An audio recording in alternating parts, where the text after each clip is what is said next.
Hey guys, this is John Adamson with Seeking Light, and we are going to have to do without the video because for some reason my camera is deciding to act up. But we are in session 4 of Applied Ethics Medical Mandates. And remember to like and subscribe to my channel, and also remember I'm looking for feedback. This is a rough draft of my Applied Ethics course that I'm developing. And I'm still just doing kind of a dry run through it as I'm developing slides. I appreciate any feedback that you have. So I just want to recap where we've been so far. Just as a reminder, all people have a worldview that does not completely overlap. A worldview is the basis, the lens through which you look at the world. There is no such thing as personal truth. You could put that in quotes. Only objective truth. And truth can be discovered in moral terms by overlapping and mutually agreed upon ethical standards of society. So in other words, we have overlapping worldviews in many respects, and many moral principles can be found in that overlap. This truth, therefore, can be used to discuss what is morally right or wrong with large societal agreement. And last time we covered that people have used often some form of the golden rule to justify vaccination mandates. But this really is too simplistic an approach to the ethics of medical mandates. So if we use our graphic that we looked at earlier with worldview, we can use the same graphic with ethics. So in other words, we all have an ethical framework that we operate in, and then there's going to be overlaps. So we're going to be looking for that common ethical framework by which we can discuss the medical ethics of vaccine or other medical mandates. Now, there are many ethical principles that can be applied to healthcare. The top 4 that are mutually agreed upon are the principles of beneficence, non-maleficence, justice, and autonomy. And those are the ones that are highlighted there. But we're also going to spend some time talking about fidelity, veracity, and confidentiality. Now, in order to talk about ethics, we also need to clarify a couple terms. These can sometimes be a little bit hard to distinguish. You want to distinguish between the terms duty and supererogatory. So what is a duty? Well, in this case, it's a moral or legal obligation, a responsibility, a task or action that someone is required to perform. And so there's kind of a think minimal standard here, like a minimal standard of responsibility that somebody might have. Now, supererogatory, and this is the Merriam-Webster definition, observed or performed to an extent not enjoined or required. So not just a duty. And this is best exemplified in phrases like Matthew 5, verse 41. And if anyone forces you to go 1 mile, go with him 2 miles.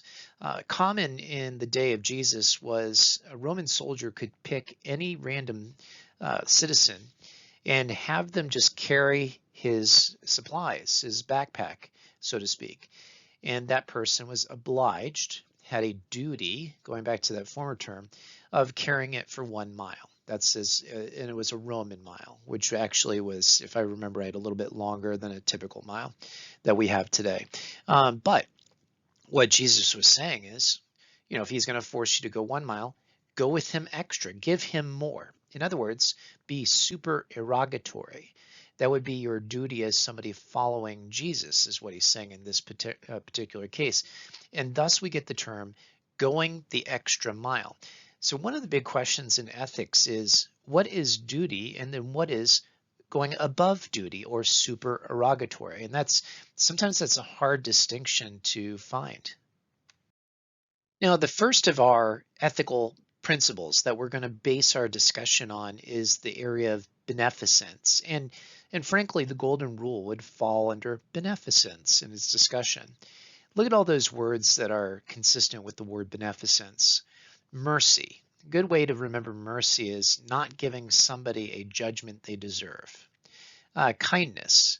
Any act of love, an action of love is a kindness, a generosity, really giving from the heart to somebody.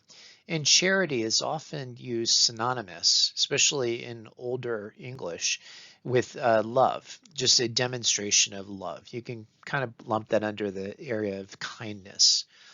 It is suggestive of altruism. So altruism is a different word that's used in ethics, and it's often associated with looking out for the interests of others ahead of self. Again, that golden rule. Love humanity and promoting the good of others. Beneficence is the goal of benefiting or promoting the good of other persons. And this is interesting. So notice this, a moral obligation. So this ties into the word duty, to act for the other's benefit, helping them to further their important or legitimate interests, often by preventing or removing possible harms. Now, this is where this word beneficence is going to be tied into our next word. But before we move on to the next word, one really good story to teach the principle of beneficence, but also bring in the issue of whether something is obligation, duty, or supererogation, as we talked about earlier. We're going to look at the story of the Good Samaritan. Luke chapter 10, starting in verse 30. So Jesus was asked, how do I love somebody? And he answered them, and he mentioned neighbor, and the person asks him, well, who's my neighbor? And this is how he replies. Jesus replied with a story. A Jewish man was traveling from Jerusalem down to Jericho, and he was attacked by bandits.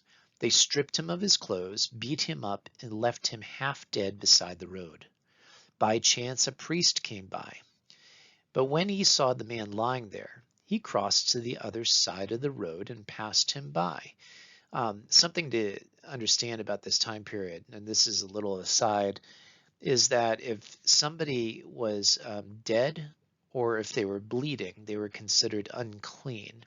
And so they would make the other person who touches them unclean ceremonially, which would have made it impossible for them to worship at the temple. A Levite walked over and looked at him lying there, but he also passed by on the other side. Then a despised Samaritan came along, and when he saw the man, he felt compassion for him. The Samaritans were kind of viewed by the Jews as half-breeds, not of the Jewish sect, being an aberration to God's word, that type of thing. So they were really looked down upon by the Jewish people of that time. So he was despised, as it says. So a despised Samaritan came along, and when he saw the man lying there, he didn't ask, if he was a Jewish man. He could probably see that, but he just went over and had compassion on him. Going over to him, the Samaritan soothed his wounds with olive oil and wine and bandaged them. So the question is, at this point, did duty stop here? So he took care of his wounds, okay? But then he goes and he puts the man on his own donkey and takes him to an inn where he took care of him. Okay, so he's doing even more. The question is, did duty stop here? The next day he handed the innkeeper 2 silver coins, telling him, take care of this man. If his bill runs higher than this, I'll pay you the next time I'm here. So the question again is, did duty stop here? In other words, are we looking at supererogatory behavior, or are we just simply looking at that he's done his obligation, his duty to his neighbor? And it just keeps escalating, this level of giving towards this man. He didn't know him from anybody. Okay, so then Jesus continues his teaching. Now, which of these 3 would you say was a neighbor to the man who was attacked by bandits? Jesus asked. The man replied, the one who showed him mercy. And we already looked at that word earlier. Then Jesus said, yes, now go and do the same. And so he really, in this story, demonstrates a very strong tale about beneficence, seeking to do good for somebody else. Our next term is non-maleficence.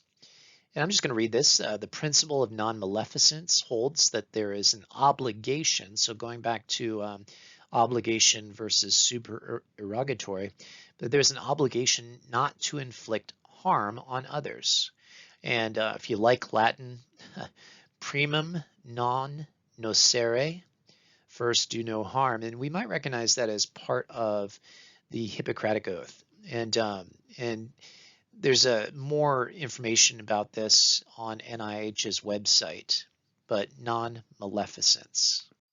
Now, when we're talking about doing harm or not doing harm in this situation of non-maleficence, we have to look at what are types of harm. So one can do psychological harm. So for example, is forcing others to take the vaccine against their will a form of psychological harm? If we're operating according to that principle of non-maleficence, probably it is. Physical.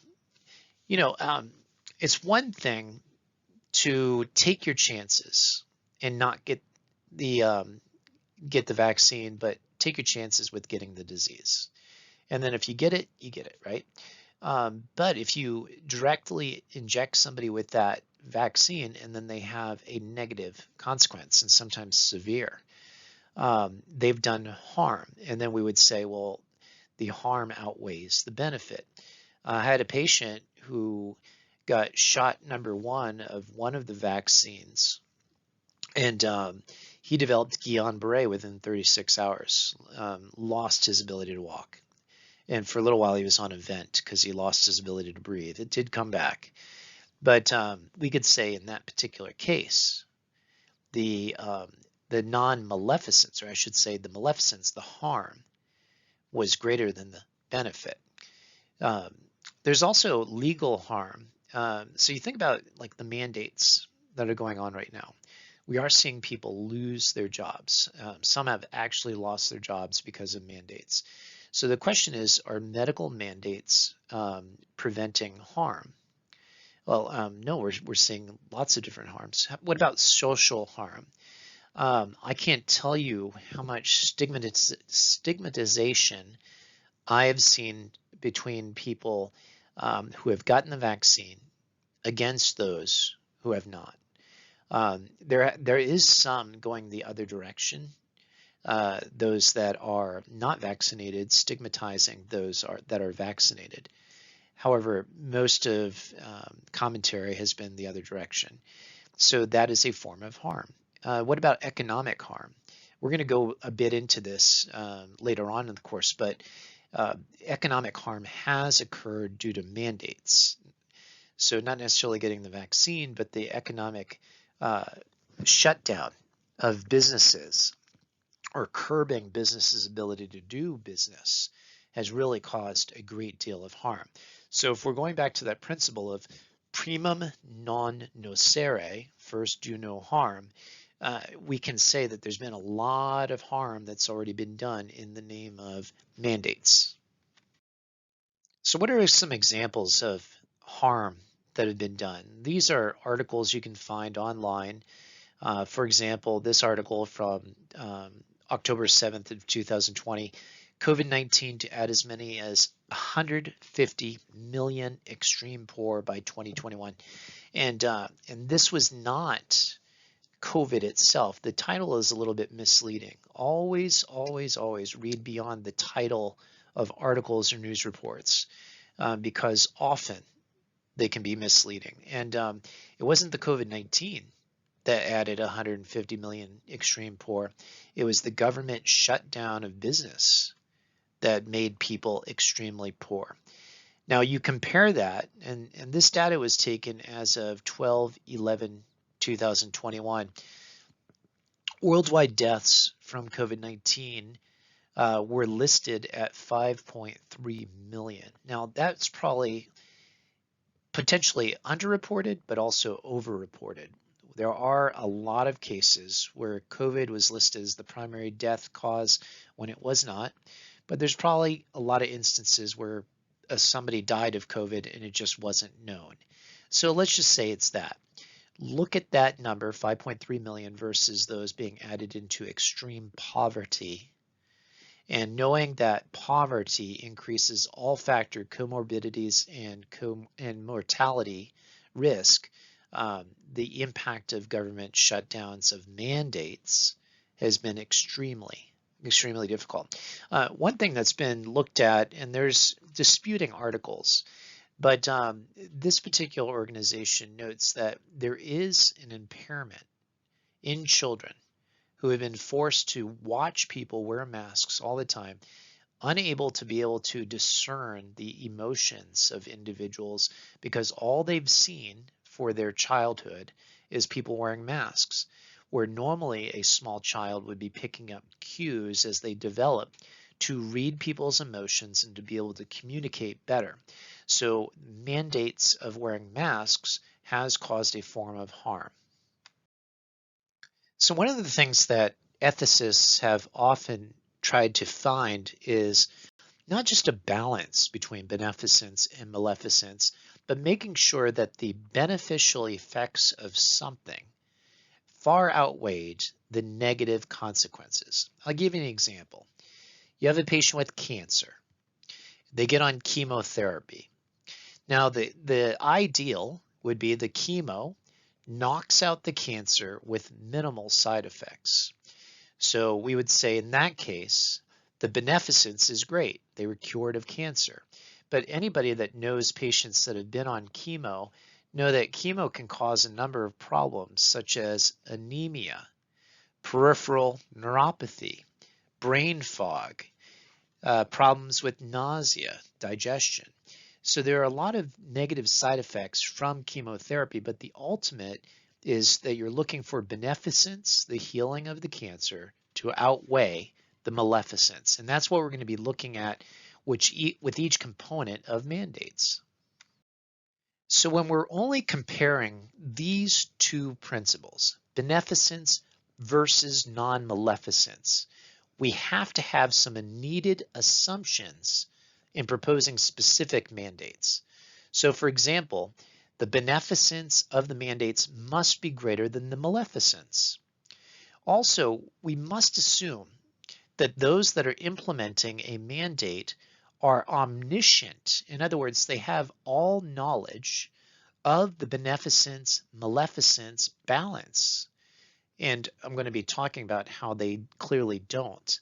And therefore, these people who are imposing these mandates, if they have a proper and full understanding of that balance, are going to be the best in making decisions for the many in their care, because we have a select group of individuals, small group, making big decisions that are affecting the whole population. The other thing that we must assume is that the greater good trumps some other of the ethical principles that we're going to be looking at. And I would say it's definitely a factor, it's definitely a strong factor, but it doesn't trump by itself the other ethical principles, and they also must be considered. Well, folks, thank you again for watching this video. This was a little bit longer. Just as a reminder, the whole purpose of me putting this out in small segments on the internet, on my YouTube channel, is to get feedback. And I've already gotten some excellent feedback from individuals. I had one person made a comment today, which actually is something I was going to be talking about, but I liked the way he said it. I may even include that particular wording. But if you would please comment, I would really appreciate it. The other thing you can do for me is support me.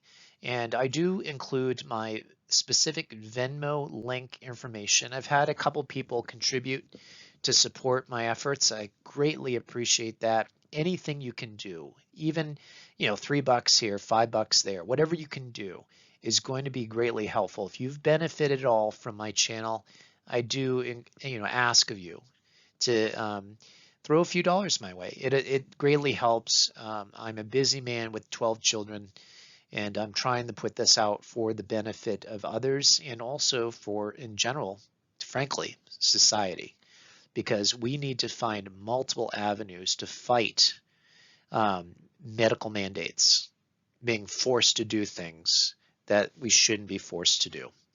John Adamson with Seeking Light. Thank you so much. Take care and God bless.